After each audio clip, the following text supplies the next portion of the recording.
Hello, and welcome to the first episode of the Doctor Who Book Club, the inaugural episode. Today we're going to start off with, this is the earliest book I could find.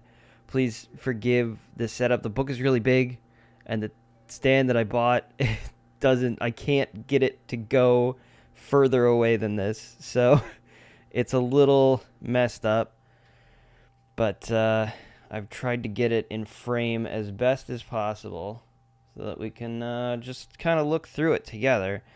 This is the Dalek book, okay? This book's from 1963, and it's actually one of the very first Doctor Who extended media sort of things that exist that I could find. This is actually the first of what eventually became the Dalek Annuals, a series of short stories and comic books released specifically about the Daleks. There were about 3 of these. We'll cover the other 2 when we get to them.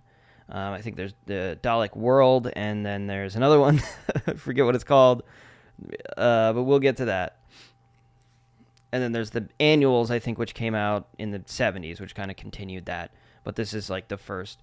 So this one came out. This book was released around the same time as the serial The Censorites was airing, so this is, easily first Doctor era. Like I said, it's 1963. It's the first year that the show was airing. Now, if you know anything about the Doctor Who, the big thing that sort of brought it into the limelight is, for sure, the Daleks. The Daleks were hugely popular. I think the Daleks is actually the second serial of Doctor Who.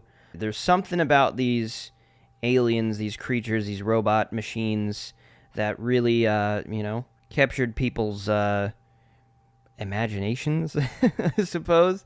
People were really afraid of them, for sure. There's a lot of stories of people being like, well, I hid behind my couch whenever the Daleks would show up. They're that scary back in the day. Anyways, let's take a look at it. I don't want to move it around too much. You can barely see it. It says The Dalek Book. I don't think you can see the word "the," but just trust me. It says The Dalek Book. That's what it says. But the funny thing about this, apart from the fact that this is a pretty old book that I have here, okay? Like I said, this was originally released in 63, so this book is not only older than I am, but it's like, I think still like 50 years older than I am. So it's an old book that I have here. It's a bit beat up. I think the cover had a bit of plastic that you can kind of see here. I don't know how well that's going to show up on the camera, but I think it had a bit of plastic over here that has since is no longer there. You can see the spines. This is the Dalek book. And I guess we can look at the back, which is kind of boring because it's exactly the same as the front. And now I got to make sure that this is still lined up. Sure. Now, obviously, this isn't mine. I ordered this online. But the other thing that's notable about it, to me at least, as you may have noticed, my voice is I'm not a British person, and I know a lot of people that will probably, cover Doctor Who, do Doctor Who channels are usually British. I'm not British. I'm an American person, so that might throw people off a bit, but sorry. But I am still really passionate about Doctor Who. Like I said, I grew up with the reboot era of Doctor Who, and I've been a huge fan ever since. I've gone back and watched the classic era, and then I got really interested in sort of the extended Doctor Who media because there's a vast array of things. But the other thing that's notable to me as an American, okay, I don't know, other people might find this notable as well, even if you're not just an American, but there's no, credits, right? There's no, author's name or, anything here, to tell you who's involved in the creation of this book. It's just the Dalek book, and it does it by arrangement with BBC TV, basically giving credit to BBC TV. And this just says Astounding Story. I don't know if you can even see this part, but there's a part at the bottom that says Astounding Stories. I'll push it up. Astounding Stories of the Outer Space People of Television's Doctor Who. So we're just going to open this up. Now, the first thing you can see is there is credit given to an artist named Jennings, who clearly created that. I think if we go to the next page, R. Jennings is the illustrator. But we also have 2 other illustrators. We have Jay Woods, A.B. Cornwell. So there is credit given in here. It's just not on the front cover. It's not on the spine. right? So we'll start at the Dalek Planetarium. And we'll just look at this for a second because there's some interesting things to note about this. First of all, obviously this is, our solar system. Skaro's here, which is the Dalek home planet, just kind of surrounded by the planets. I don't know what's going up with this. They're not, well, it says, there's a bit of tape here. I don't know why there's tape here, but there is. The planets are not shown in the correct order of size, but in their importance to us. And I don't know what that means, because it does seem like they're, like, what's the most important? The moon? It's the biggest one here. I don't know. I'm not sure exactly what they're trying to say there. But the other interesting thing to note here is they do mention the Emperor. Our Emperor will indicate their actual positions later, which is interesting because, like I said, this came out during airing of the censor rights, which at the time there was only one serial of the Daleks, which was the Daleks, obviously. And in that episode, we do not have a Dalek Emperor. That's not created until later, or I mean, you could just say that, like, this book actually is the first mention of quite a lot of Dalek lore that was utilized later on, including the Emperor. And I think you'll also note the use of these sort of flying platforms that they have. They actually use these quite frequently in the book. So, yeah, that's all we need to know for now. I mean, you have Skaro is here. I guess I should tell you what kind of book this is, because this is definitely not, I don't know, it's maybe not clear what kind of book. Obviously, this isn't just like an adult novel. This definitely was directed towards kids at the time who were really into Doctor Who. This is definitely something you could sort of pick up for your child if they were really into the Daleks, they were really into Doctor Who. They could like look through this and read it and have a good time. Mostly what we're going to be dealing with here is comics. So we'll get to that after. What's important to note here is this was written by David Whittaker and Terry Nation. Terry Nation is the creator of the Daleks. David Whittaker was at the time heavily involved in the show running of Doctor Who. Now, it does say based on the Dalek Chronicles, which is a really interesting note here because that's not a real thing. Clearly, this is just kind of a joke, I suppose. You could kind of call the Dalek book maybe this is the Dalek Chronicles, but it's kind of like, the joke here is he found the history of the Daleks somewhere. The Dalek Chronicles, it's referenced a lot in Doctor Who extended media, specifically by Terry Nation. Talks about the Dalek Chronicles. It's basically like his joke about like finding their history and like, oh, this is the lore that I found, and I based this book off of the Dalek Chronicles that I found, right? So it's just, to sort of keep the illusion going that, don't lie to the kids that Santa Claus isn't real, right? That brings us to this page. You will notice the artwork here is like, it's actually pretty dope. It's actually pretty good. I will say later on, like the whole book isn't like this, but some of the first few, a lot of the illustrations in this are really well done. But another thing to note, these are basically our table of contents. Most of these are basically like a singular story they're like separate chapters of a singular story. These are all sort of little fun and game things that they included in the book. But a couple of these are just sort of stand out like individual stories that have nothing to do with a larger narrative. Some of them do involve the characters that we introduce in here, but on a separate adventure involving the Daleks. They all involve the Daleks in some way, okay? Now, the other thing to note about this book is this obviously is before the invasion of Earth, Dalek invasion of Earth, and so a lot of the stuff in here involves Daleks invading human civilizations. So you could say this is like a precursor to the Dalek invasion of Earth before that serial actually came out. You could say that for sure. So our first story is Invasion of the Daleks, and I don't want to basically like show you everything going on here. Basically, the idea is that Skaro shows up in the solar system And this is, I guess, a distant future because humans inhabited both Mars and Venus. There's like they mentioned some creatures on. Yeah, they mentioned these dinosaurs on Saturn. Yeah, there's people on Jupiter, there's people on Mars, there's people on every planet. So this is obviously like a distant future, potential future. But there is no, this is important to say, there is no Doctor. The Doctor is not in this book at all. So this is purely like a Dalek story involving the Daleks taking over Earth. In fact, our main characters are these three here. This is Jeff, this is Andy, this is Mary, and these are basically the heroes of our narrative here. Basically, the Daleks take over a bunch of planets, and then they end up on Venus, where these three characters are. They enslave most of the Venusians, except for our heroes, who are just out on a boat.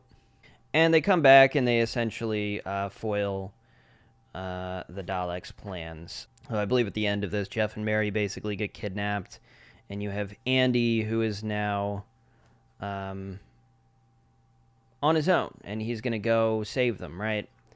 So Andy and Mary are both brother and sister, and Jeff is just not. He's not related to them. He's just their friend, I guess. But I don't know. Most of this book is essentially, it's a pretty straightforward story about these guys kind of foiling the Daleks at every turn. You have Red for Danger here, which is a continuation of the story. Basically, the Daleks are like painting...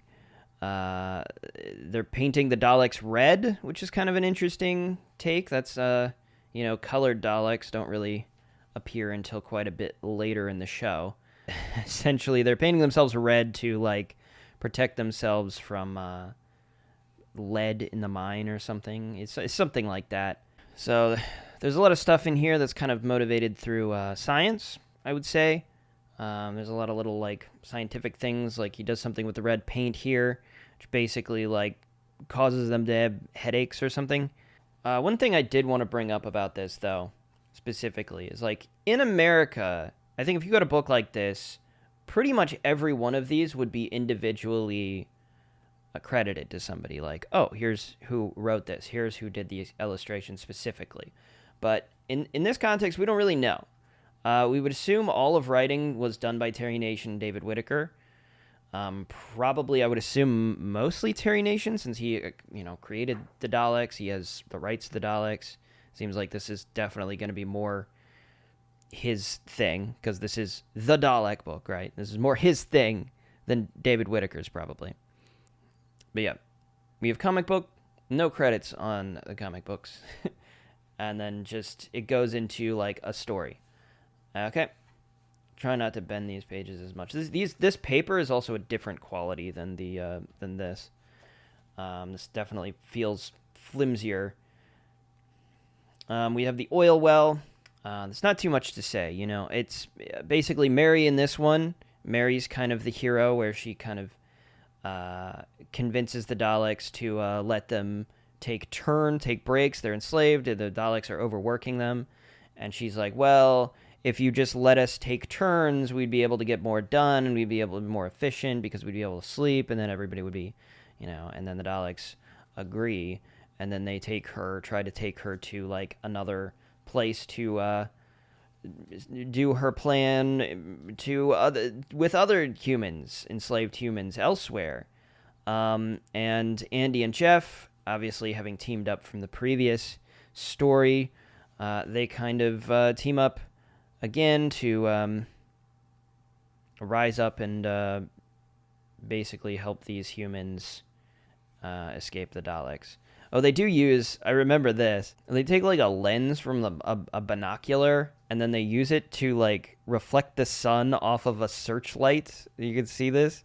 So that it'll hit this oil well and basically, like, set it on fire. I don't think this would work. I don't know. Call me crazy, but that's a lot for me to expect. A lot for me to believe that sort of thing would just work. Like, that'd be crazy if you could just set fires like that. We'd be having fires being set off all over the place.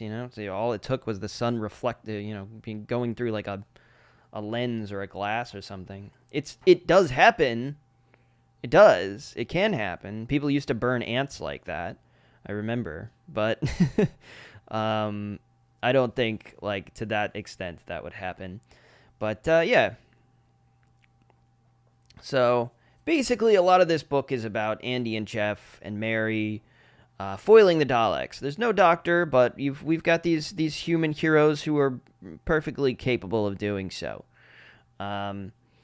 Now, this is the first story that actually has nothing to do with this overarching narrative. This is the Message of Mystery.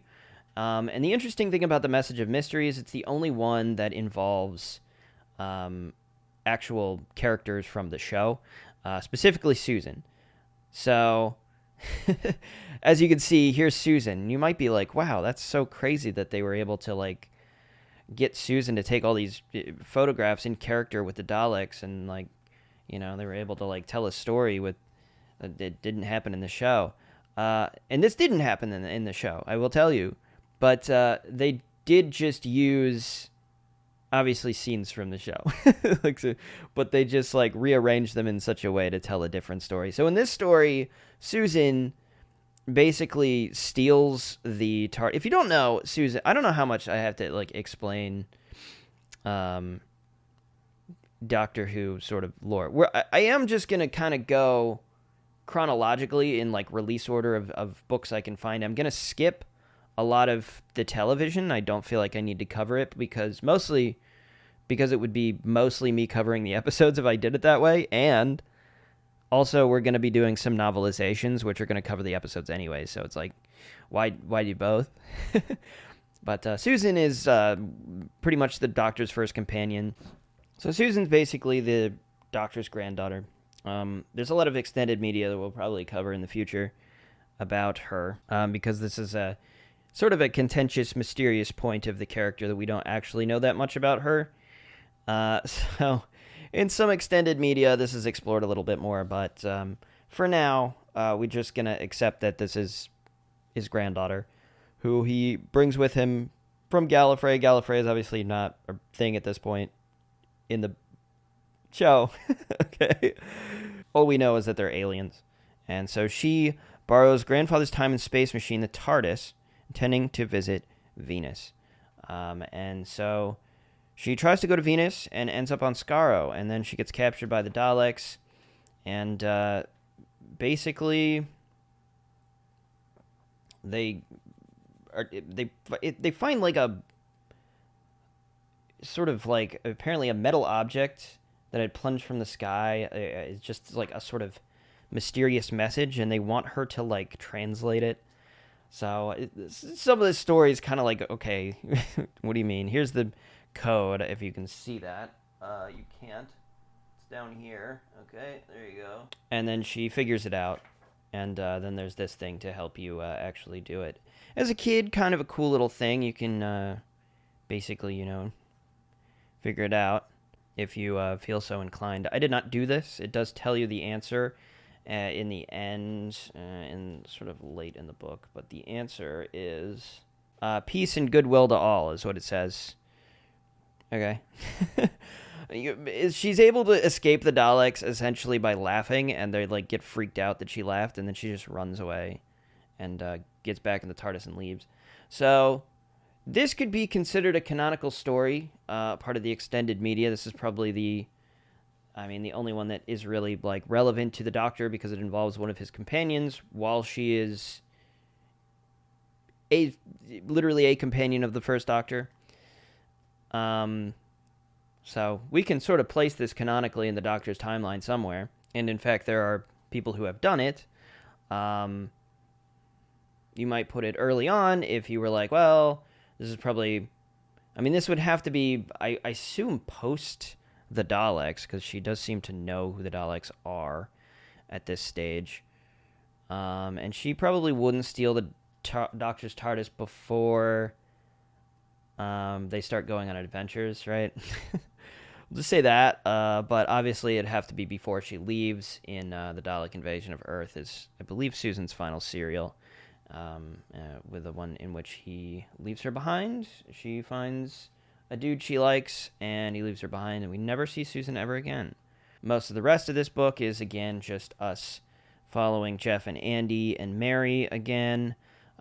We discover Mary. She's basically enslaved within this mountain. We have Dalek rocket ships. That's cool, right? But yeah, the Daleks are defeated by rocket ships from this guy called Vel Carnine spaceships. And she just blows up all their ships, essentially. City of the Daleks. Here's another comic. This one involves Jeff, just by himself, and it's also at a completely different time. And it's a time in which he went to Skaro, and he discovered the Daleks' home planet. And there's some interesting things in here, specifically like a lot of, they're showing Dalek society and to some extent. It's very weird and futuristic. One of the things that really stands out to me is they are collecting like Earth other people's historical stuff. For some reason it's not their stuff, but at the same time they do eventually like take credit for it. Weirdly, you'll see here they figured out that Shakespeare's plays were actually written by the Dalek Emperor. So again, I guess they have an appreciation for music and the arts, and they're able to be like, wow, this is amazing, but like it doesn't make sense that any race except us could have created this, right? So they're just like, well, here's the explanation. We actually did create that. So that's kind of funny. And a lot of this stuff intrigues me in another way because obviously, especially some of this like art stuff, it's like hard to imagine the Daleks like having art and just things to look at around as a society, because they just don't, I don't know, they don't have hands. It's just like, how do they drag things around? They've got the suction cup, but it's just like when it comes to, I don't know, stuff like this, I don't know, it just doesn't seem like the type of race that would have a lot of like art. So here's a full spread. I'm not going to move the book to reorient this, but Anatomy of a Dalek. This is pretty interesting. This is sort of the first like look you get of, it's very in depth of the Dalek anatomy, I guess. There's a lot of interesting things to mention here, and I'm gonna get up and look at this so that I can make sure I can find it exactly. Well, they do mention the sucker cup. They mention this, the gun, which is connected to this chamber here and shoots. And they describe it as an immense electric discharge. So I believe early on, there's just kind of a flash on the screen is how they show that. And then they just show the person in pain when they get like shot. Later on, I think in like the modern era of Doctor Who, it literally, I think, vaporizes people instead. So number 10, they have a computer that literally stores all of history and war combat procedures ever. It's just there in a computer that they have access to at every Dalek. Every time has access to that. And of course, even this early in the franchise, we have this little chamber here, which actually houses the Dalek creature itself. As we know, it's kind of a little, like, globby-looking, gross-looking, sluggy, sort of octopus-looking thing that actually inhabits this part. And then the rest is not actually a Dalek. It's just like a metal suit that they sort of pilot around. I find it interesting, the bumpers. They have an explanation for the bumpers. Is basically so Daleks can like sense each other around and they don't like attack each other for some reason. That's what this says essentially. It's a bit of a weird explanation, but it's just like, oh, that's their ability to sense other Daleks nearby as if they bump into them with their little rubber bumpers. They're able to keep upright in water, apparently, because of whatever this is. I don't know, some sort of flotation tank is what it's called.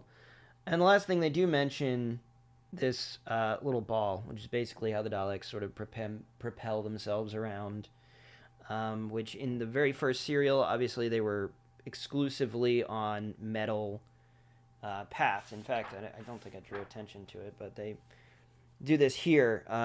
Daleks are magnetic, so they have to stay on these like metal paths in the first thing. This is changed very quickly just because it made the Daleks a lot less threatening to just have them be permanently stuck on specific magnetic metal paths, and if you disconnect them from that, they're totally useless.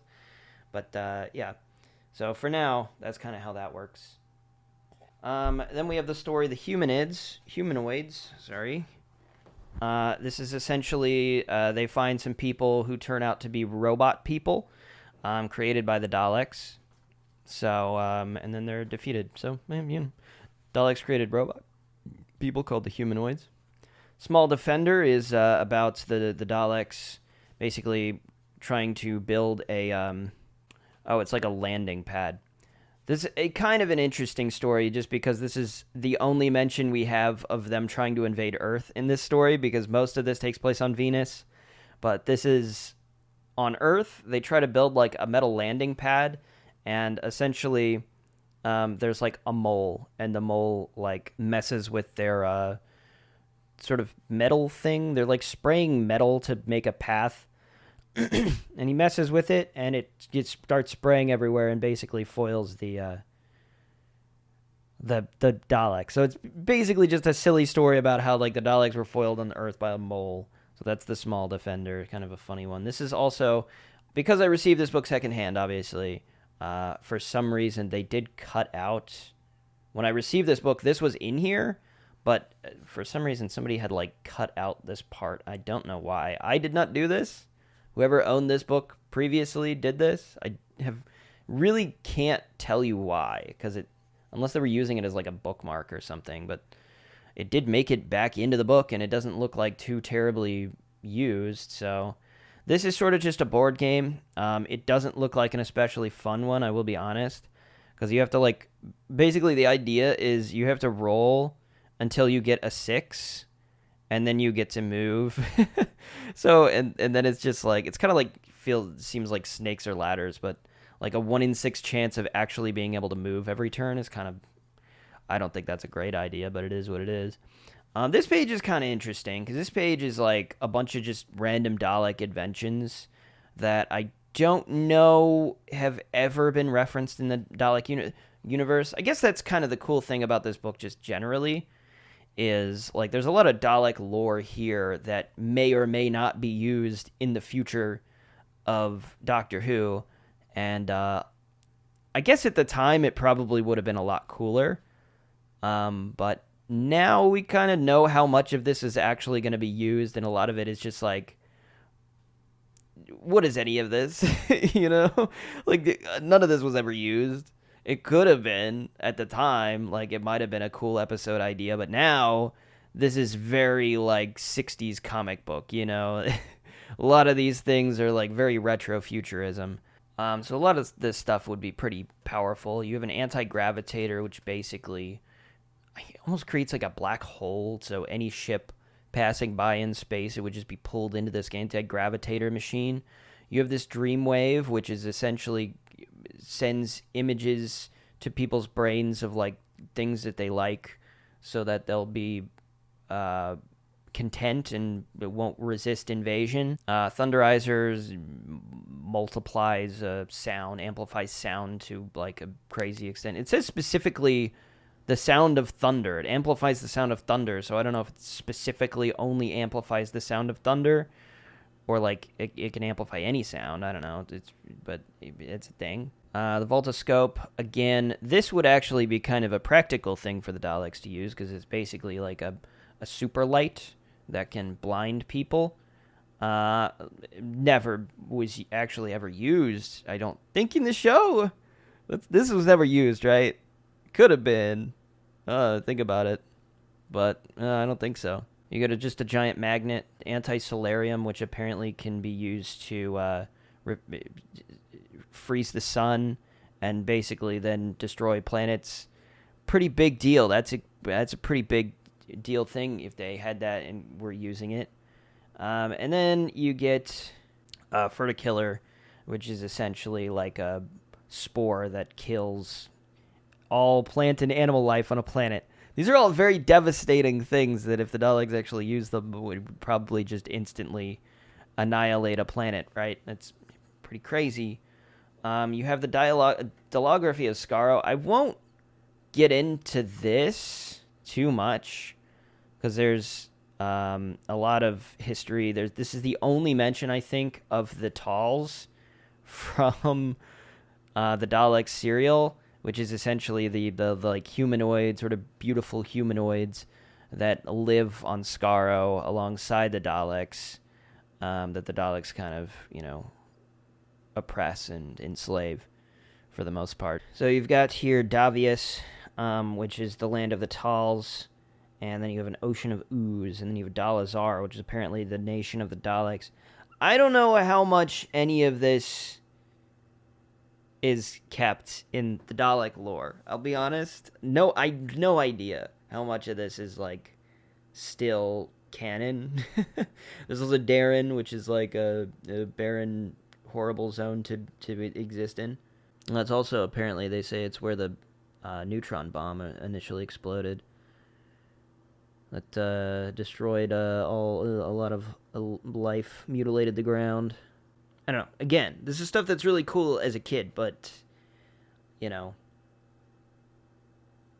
60 years later, it's like, okay, but how how much has this actually mattered in the modern canon? And that's kind of the thing that's interesting to find out. It's like, I don't know. Probably not very. Monsters of Gurnian. This one's kind of a weird story as well, I guess. Mostly because we're talking about a planet called Gurnian here, which has these thing called the Horror Khans, these like two-headed marsh beasts. And we're also talking about the marsh Daleks who live on the planet. I don't know if they live on the planet Gurnian. They have a base apparently on the planet Gurnian. They do actually, interestingly, they use the Magna Trap in this story. And it looks like they capture Mary and Andy. I'm pretty sure this is Mary and Andy for sure. I mean, I'm pretty sure, yeah. Andy and Mary. This is Mary and Andy. But this is a completely just separate adventure from, again, the rest of this, which is the, them trying to save Venus, which, again, the humanoids was also furthering that story as well, I think. And pretty straightforward story, right? So they find out that the Horicons, they don't like metal, and so they're like, well, let's give them a bunch of metal and then lead them to Daleks, and they basically destroy the Daleks. Oh, I forgot the thing I wanted to mention here somewhere. I think it was in the Anatomy of the Dalek thing.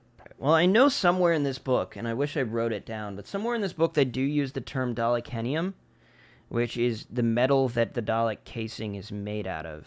But they do mention that the outer casing is made from a metal 10 times stronger than earth steel, yet 4 times lighter than aluminum, which is basically describing Dalekenium. But for some reason, they didn't use the word here. But I know they do somewhere in this book. I'm just not entirely sure where. So at this point, we're pretty close to the end of the book, and the Daleks have been pretty defeated by this trio of three. As well as this Velkarnine, who is basically like has this like army of space people. Yeah, and basically now at this point they're on their way to Skaro to battle the Daleks directly, but there's a force field and they can't really get through the force field. The way they're able to get the Daleks to drop the force field is that basically they have like a force field around the planet, but they have 2 holes in the force field at the poles. And the idea behind this is essentially that they need the air to travel through the force field, which is not very sci-fi in my mind. I feel like air is not like necessarily a problem for a force field. Like, I don't know. It's kind of a weird notion. But essentially they say, hey, we've blocked off one of your holes, and so we can suffocate you by sucking all the air out of the other hole. It's just kind of a weird story. I don't know if I even like completely understand what the idea is there. But yeah, then they go to Skaro, they defeat the Daleks for good, and that's kind of the end of the story. All of these very basic, like nothing too crazy stories. They're like mildly entertaining. For a kid, especially, if you like Daleks a lot, it's kind of a cool thing to learn about them. But I don't think the Daleks are portrayed particularly threateningly in this. They're pretty much foiled at every turn. But that's essentially the story that we get here. And it's cool. Like, I don't know if I mentioned it, but some of these are through comics, and some of them are through short stories. Some of the comics are, like, in a different art style. Like, some of them are far more work put into them. Like, these are very clearly more higher effort than a lot of these, which are just red, black, and white. And like I said, there's kind of multiple stories here, but none of them are particularly credited to anybody individually. So that's just kind of how this book goes. Oh, there is... Yeah, okay, never mind. There is one more story I forgot about. But here's where it says Dalekanium. I remember it said it somewhere in here. It says it here. That's the Daleks. So this is the first mention of Dalekanium as well. It's the first canonical thing. I don't know if they'd say a lot in this show, but it's basically the metal the Daleks are made out of, and it's different from any other Earth metal. And a lot of these also, weirdly, are just kind of... Like, there's a mention of Flydor, which is one of the moons of Skaro. There's words that are like, these are Dalek words. Like, Brindigulum is a Dalek word meaning conference or talk between 4 or more Daleks. Have they ever used this in the show? The word Brindigulum? Like, what context does this come up? Especially since they're able to speak English. You know, they have, like... If we go to the anatomy of the Dalek thing, it does mention the, they have, like, a universal translator type thing that is able to make it so that they can communicate with any race that they're trying to communicate with. So they would never say any of these things. Inslee means it is ready. Have you ever heard a Dalek say Inslee? Or Gax? Or Galcor? So those are the only ones that kind of... I find they're kind of dumb, which are just Dalek words that are just, like, weird-sounding words. Ziquivally, the Dalek word meaning farewell. It's just a bunch of random made-up words, really. It's kind of all it is. And there's the battle for the moon. The Daleks trying to take the moon. But they're, once again, foiled by our friends Andy, Jeff, and Mary, who are just fantastic superhero pilots who are able to defeat the Daleks in airspace combat. And that's it. That's the end of the Dalek book. So it's kind of a cool little thing. There's a lot of cool little things about it. But overall, I mean, is it worth, like, picking up in the modern day? Not really. This was definitely something that was intended for kids in the 60s that were really into, like, Daleks. And, you know, even me looking at it now in, like, 2024 is, like, just a bizarre thing, because I don't think it's necessarily meant to be looked at beyond that specific context, and yet here we are. So there's, like I said, there's a few things mentioned in this that are built upon. Obviously, there's no Doctor in here. It's worth mentioning that Doctor Who, or British copyright, is very different from American copyright, where, like, if you create a character within the context of a show, it's still owned by you. You still have the rights to that character. So, for example, Terry Nation created the Daleks. And so, although he has rights to the characters, see, copyright 1964 Terry Nation, he has the rights to the Daleks. This does not mean that he has any rights to Doctor Who or Doctor Who characters, unless he gets specific permission to be able to use that. So he can create any sort of amount of Dalek supplemental material that he feels like. He definitely has that right. In America, it doesn't really work like that. And so the interesting thing is, like, yeah, you can't really use the Doctor in these, though, unless you have explicit permission. But then it's you're asking for their copyright instead of the one that you have, and you could, yeah. So you can just do whatever he wants with the Daleks, really. And so we'll find out that he has done a few things with the Daleks, and this is one of those things, and that's why there's no Doctor in this. But, we will explore some annuals later on. There are other Dalek books, but I take this as kind of a precursor to the Dalek invasion of Earth, for sure. Future Dalek stories. But nothing too crazy in here. It's some sciencey stuff to educate the kids, some little fun playtime things, some comic books which were really popular at the time. Just kind of is what it is, right? And then I'm about to run out of video, so I will just leave it at that for now.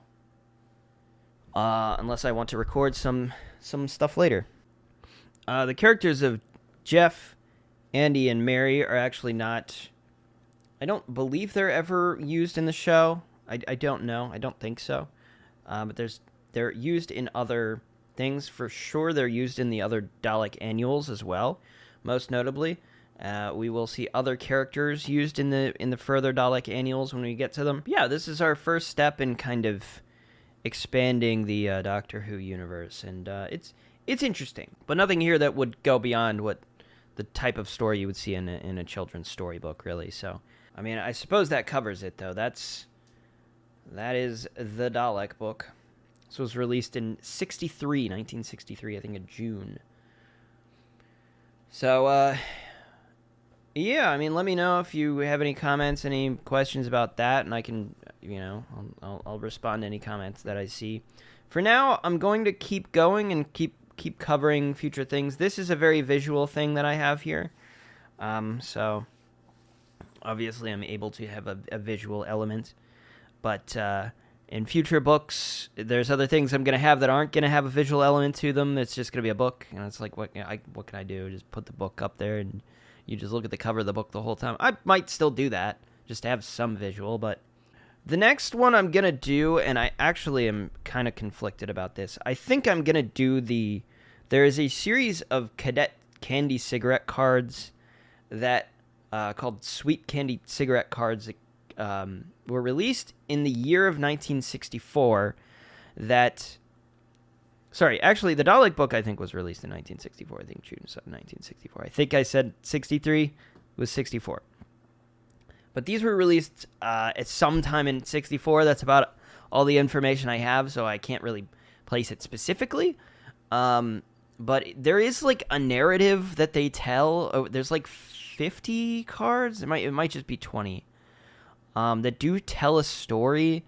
And so it's like, I was conflicted on whether or not I should even include that type of thing. Because it's like, if I start including that, I'm like, where do I end on, like, what I am actually including here? But I think I will do that. Because the one that I'm going to be doing after that, I believe, is the TV comics. We'll be covering, I think, just one of those. I don't know if I'm going to do those one at a time or if I'm going to cover them all in sort of a big thing. But we're going in order for now, okay? And we're going to see how that treats us.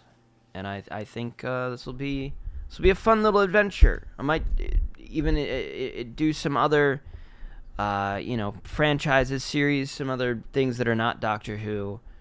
Probably maybe on this channel, maybe on a different channel. I don't know. Might explore some stuff like that. But let me know what you thought. And I'll see you guys in the next video. Goodbye.